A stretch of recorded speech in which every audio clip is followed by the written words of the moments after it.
யார் இங்கே வந்திருக்கான்னு பாருங்க. ஐஸு குட்டி, பாவம் ஐஸு.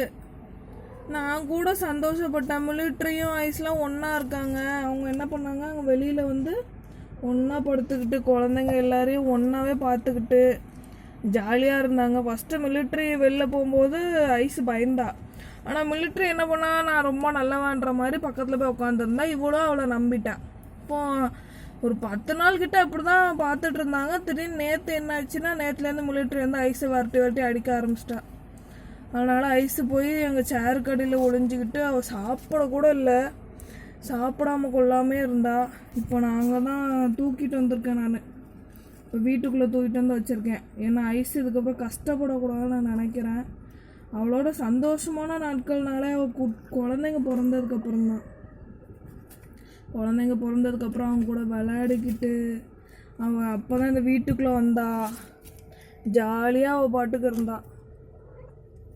ஆனால் அந்த குழந்தையோட சந்தோஷம் இவ்வளோ நாள் தான் நினைக்குமான்னு எனக்கு அவ்வளோ கஷ்டமாயிட்டு. அவளை எல்லாம் அடித்து விரட்டினதும் அவள் திருப்பி அந்த காம்பவுண்டுக்கு வெளியில் ஓடி போயிட்டா.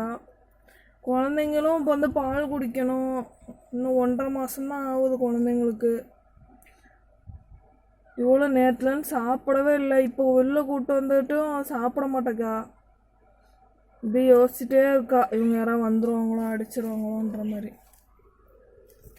மிலிட்ரி அடித்தோடனே அவள் பசங்களும் இவளை பார்த்தது வாழை வரைச்சிட்டு அடிக்கிற மாதிரி வராங்க.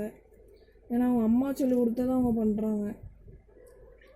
ரொம்ப கஷ்டமாக இருக்குது. இப்போ என்ன போன்னு தெரியல. உள்ளே கூப்பிட்டு வந்திருக்கேன். வெளில போகாமல் இருக்கணும். இங்கேயே குழந்தைங்க பாருங்கள் எவ்வளோ அழகாக விளையாடுறாங்க. இந்த சந்தோஷம் வந்து இல்லாமல் போயிடக்கூடாதுன்னு தான் நான் நினைக்கிறேன். குழந்தைங்களோட இருக்கணும். இல்லாட்டி பழைய மாதிரி தனியாக அந்த பக்கம் இருந்துக்கிட்டு காம்பவுண்ட் சோரில் வந்து சாப்பிட்டுக்கிட்டு அதெல்லாம் ரொம்ப கொடுமையான வாழ்க்கையாக இருந்தது அவளுக்கு. முடிஞ்ச அளவுக்கு நாங்கள் வந்து அவளை எங்கேயோ வச்சுருக்கு தான் பார்க்குறோம். இப்போ என்ன பண்ணுறான்னு தெரில. மிலிட்ரி வேறு என்ன பண்ணுவான்னு தெரியல.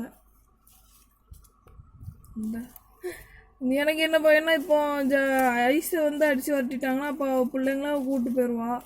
அடுத்தது வந்து ஜார்விஸு ஷைனிலாம் அவள் பிள்ளைங்கள பார்த்து என்ன வந்து பாருங்கள், அவள் வந்து நக்கி விட்றா இவனுக்கும் சேர்த்து ஐஸு. ஆனால் வந்து ஜார்விஸ் வந்து கோவப்பட்டு போயிட்டாம. சச்சோ ஐஸுமா, நல்ல பொண்ணுமா நீ.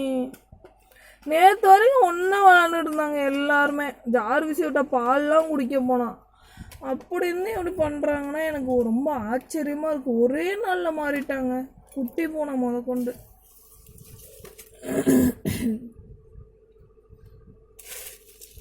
இதே மாதிரி இந்த குட்டிங்களுக்குலாம் அந்த மாதிரி சண்டை வந்துடக்கூடாது. கோபி ஜார்விஸ்க்குலாம் ஒருத்தர் அடிச்சுட்டு அந்த மாதிரிலாம் இருக்கக்கூடாது.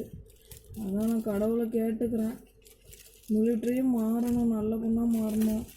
இப்போ மிலிட்ரி அடித்ததுனால இப்போ ஐஸ் என்ன பண்ணுறா, மிலிட்ரியை பார்க்கும்போது அவளும் கொடுறன்றா. அப்படியே ஒருத்தர் மாற்றி ஒருத்தர் சண்டை வளர்ந்துட்டே போகுது. என்ன பண்ணுறேன்னு தெரில. கை மாட்டிக்கிச்சு கோபிக்கு.